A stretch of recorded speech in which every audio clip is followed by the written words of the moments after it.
جو ہے زبان سے کرنا. یاد رکھو ہر عمل کی نیت کا مقام دل ہے, زبان سے کوئی نیت نہیں ہوتی.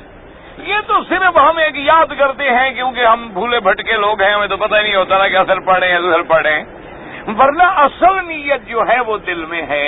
یہ زبان سے جو کہنا ہے 4 رکعت فلاں پیچھے امام کے فلاں, یہ تو بدعت ہے, یہ تو سنت ہی نہیں ہے.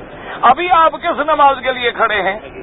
بس یہی نیت, اللہ اکبر, کھڑے ہی کیا کے لیے ہو, اور نیت اتنی 1.5 گھنٹے کھڑے ہو ابھی وہ نیت نہیں ہوئی. وہ ضروری ہے 4 رکعت نماز عشاء بروز جمعہ وقت 7:15 بجے پیچھے اس امام کے, ثواب برائے پتہ نہیں کس کے لیے, نماز برائے خدا اور دعا برائے فلان اور پتہ نہیں کیا کیا کرتے. یہ تو سب بدعت ہے. امام فاتحہ ختم کر لیتا ہے اور ہمارا ابھی نیت کر رہا ہوتا ہے.